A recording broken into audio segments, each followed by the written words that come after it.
I'm just going to go ahead and say it. We have got to stop treating Rory Gilmore like she is baby Jesus. Knock it off. Hi, I'm Bridgette and I'm back. Okay, so we are currently at 1,000 subscribers and I cannot believe there are 1,000 of you that care about my opinions. Thank you, you mad things. Anyway, let's get straight into our messy recap. If you're out on the road. It was Rory Gilmore's birthday and Emily threw her a very dry birthday party at the house and invited all of Rory's classmates without her permission. Rory got mad at Emily about this, so Emily got mad at Lorelai. Jackson cross-pollinated a fruit with another fruit, but I was blinded by his bad taste in clothes, so didn't care. Luke acted like stepdaddy and made a very dry birthday cake for Rory, but it's the thought that counts, and he's cute. Paris decided to randomly be nice to Rory, and hell froze over.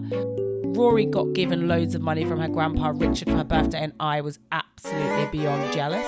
Rory Gilmore got thrown a very lit birthday party at the Gilmore Girls household, and even her grandparents turned up. And at the end of the party, Dean turned up with a homemade gift for Rory, and Lorelai looked out the window like a jealous ex.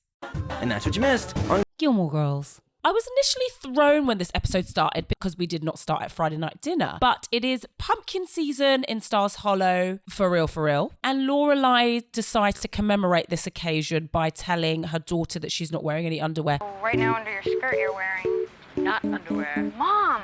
It's kind of nice actually, breezy. Sorry, what year is this? Can this woman not hand wash? I feel like it's not that primitive a town. Do you not have a washing machine in your house? And if you do not have a washing machine, lady, you can buy laundry detergent from the grocery store and you can hand wash your underwear. There is simply no excuse for this behaviour. Okay, so I said before that I was a little bit worried about the people of colour and queer people in this show. And I didn't realise that I'd have to worry about children dressing up as Indigenous people.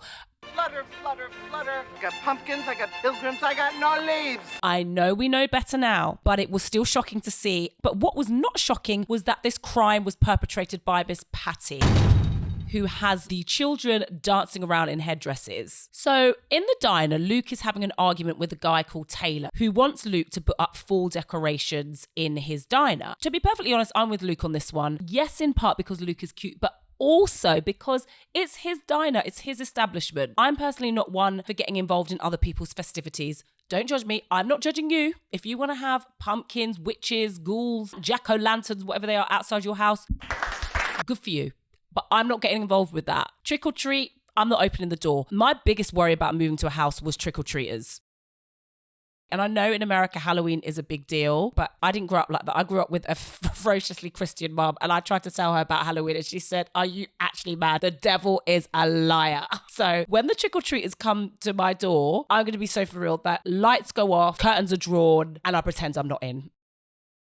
I said what I said. Anyway, back to Luke. Yeah, it's Luke's establishment. Why should he bow down to the whims of other people's holiday traditions? That's a you problem. You want pumpkins in your shop? Cool. But let the diner be the diner. So I'm with Luke, who's surprised. Whilst this argument is happening, the Gilmore Girls are demanding muffins and coffee, and they don't get their own way, so they just take it and leave the money on the side. Fine. So when they leave, Rory visits Dean in the grocery store. And I guess they're kind of seeing each other now. And Rory has precisely nothing to say to the guy. And I mean nothing. For someone who loves books, reading, words, she has none for Dean. Anyway, Dean asks her if she wants a pop or something, and she sort of teases him about his use of expression. And again, it's very slight, but... Wait a sec, you want a pop or something?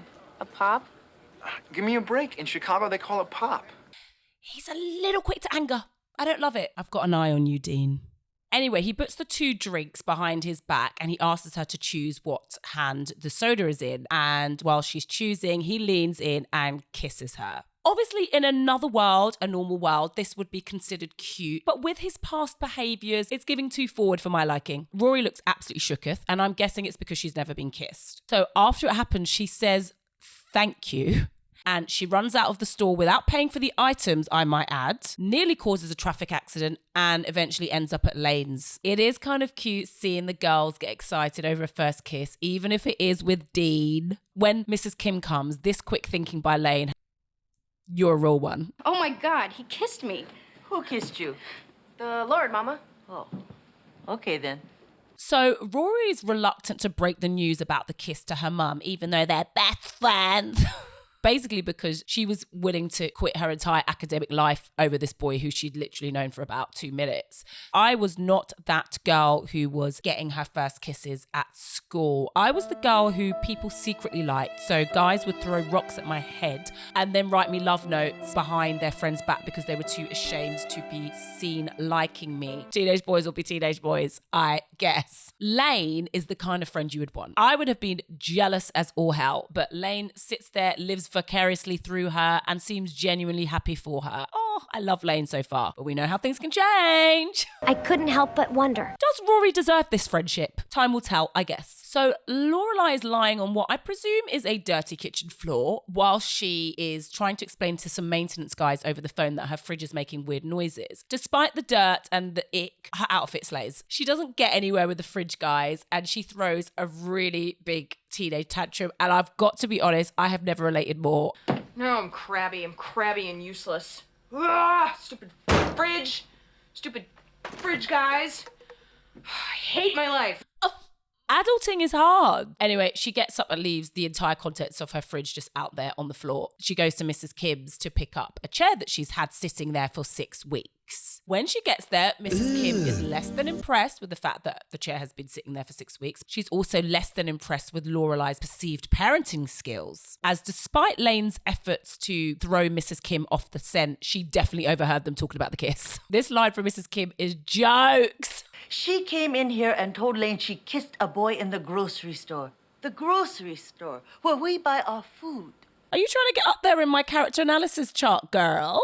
I see you. So because Mrs. Kim tells Lorelai about the kiss, Lorelai is upset and she cannot believe that Rory didn't tell her. But why? Is she not allowed to have some things for herself? I understand that this is probably some childhood trauma that she's projecting onto Rory because she didn't feel like she could speak to her mum, but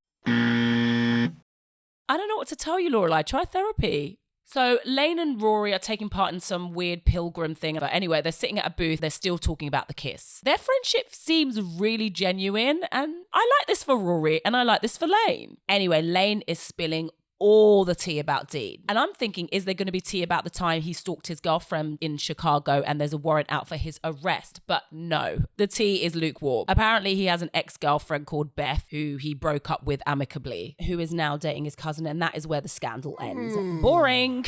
Looks like Dean will be around for longer than I thought. There's something about Lane that makes Rory seem really sweet, and I actually found myself liking her. Cut to Lorelai in the diner staring out of the window at the girls like a jilted bride. Lorelai, get a life and let your teenager have one too. Codependence,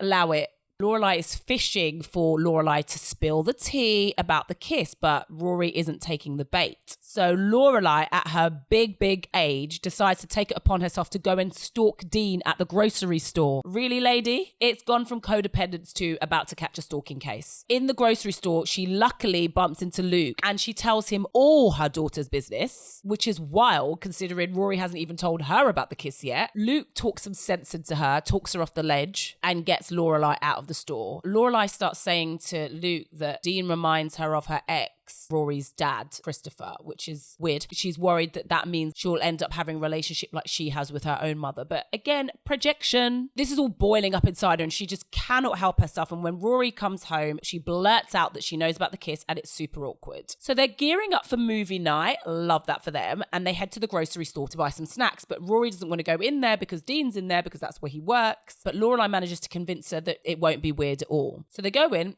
And obviously it is weird. I mean, it's weird to me. Lorelai goes in and starts talking about how hot this guy is when he's literally about 15 or 16 years old. He's got great eyes. You gotta love a guy with great eyes. Yeah. And a nice smile. Very nice. Think we can get him to turn around? It's nice too. Really? Trust me. I'm dumbfounded. Where is the sheriff? The sheriff needs to be on speed dial at this point. So remember when Emily Gilmore invited Rory's Chiltern classmates to the party without asking Rory, and it was kind of out of order? Lorelai does the exact same thing. Whilst Rory is out getting their movie from like the Blockbuster video equivalent, Lorelai decides to take it upon herself, to fast up herself, to go and ask Dean if he would like to come to their movie night without asking Rory. What is wrong with this woman? It's so too much. It's too much. It's overbearing. And even Rory clocks it. You inviting him over is like grandma inviting a guy you liked over. So back at the Gilmore Girls' house, and Rory is wigging out over what to wear to the movie night now that Lorelai's gone and ruined it. Lorelai picks an outfit out for her because, as aforementioned, Rory Gilmore cannot dress. Side note, Rory knows way too much about her mother's prowess. How do you do it? What? This whole guy thing. I mean, I've watched you when you talk to a man. You have a comeback for everything. You make him laugh. You smile right. I smile right. And then you do the little hair flip. Oh, twirl. It's a hair twirl. And then you walk away, and he just stands there, amazed, like he can't believe what just happened. Anyway, Rory ends up looking super, super cute, and the spread looks great and not remotely nutritious. They're both waiting anxiously for Dean to get to the house, and they look at the time, and he's like half an hour late. So they look out the window, and Bridgette from next door is gripping up Dean's arm and holding him like a hostage. So Lorelai has to come out and rescue him. They give Dean a tour of the house, and it's very, very cute until Dean takes it upon himself to look in Rory's bedroom. You could tell Rory was very uncomfortable with this, but when has that ever stopped Dean before? Okay, so the people of Stars Hollow are officially insane. People treat Rory like she is this precious jewel, and they are all up in her business. Suki comes round with dessert, but it's really so she can get a glimpse of Dean, because somehow everyone now knows that they kissed in the grocery store. It's madness. Anyway, they managed to finally get rid of Suki so that they could actually start their movie night. And they sit around and they have the pizza. The pizza looks good. I couldn't help but wonder. Has Lorelai ever cooked one square meal for herself or Rory? Between Friday night dinner, where the staff cooks, Luke's diner, Suki keeping them in desserts, pizza and Chinese deliveries, where are the vegetables? The Gilmore Girls clearly like to eat. Same. And Dean comments on this. Wow, you can eat. Yes, I can. Oh, that's bad, isn't it? No, most girls don't eat. It's good you eat. I mean, I guess it's a compliment, but why are you watching my eating habits? In all honesty, I'm being harsh. It's a super cute day, even if Lorelai is there. And Lorelai does decide to do the right thing and leave the kids to it and goes to mind her business. But then Rory gets freaked out because Dean looks at her. And she runs to get Lorelai because she feels uncomfortable. Lorelai's like, it's fine. I've got you. I'll just say you're in the bathroom. Whilst Rory is in the bathroom, Lorelai decides to read Dean his rights and lets him know that Rory is not the one nor the two. Everyone in Stars Hollow's got her back.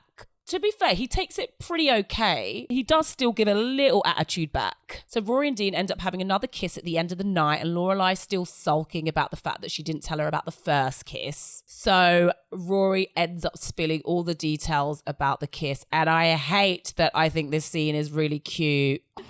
Start at the beginning and you leave anything out, you die. Where were you? Okay, I was in the aisle where the ant spray is. That's a good. And I can't even blame it on hormones either. It's so wholesome. And that's the end of the episode. So not a lot happened apart from the kiss, but I still enjoyed it. It was nice to get a glimpse into Lane and Rory's friendship, which I do think is really genuine and sweet. But people of Stars Hollow, we have got to stop treating Rory like she is baby Jesus and mind your business. So Rory actually appeared to be an okay friend in this episode, so she goes up a little. Lorelai needs to get a life, so down with her. Lane is a good friend, so she goes up too. Mrs. Kim was hysterical with her grocery line, so she goes up. Luke is cute and sticks to his beliefs, so he goes up. Dean is Dean, so he stays right where he is. Thank you so much. Okay, I am sick at the moment and moving house, so the fact that I got this up is a modern miracle, and I hope to see you all again next week for some more shenanigans. Okay, bye. If you've got nothing to do, watch my Gilmore Girls review. Subscribe.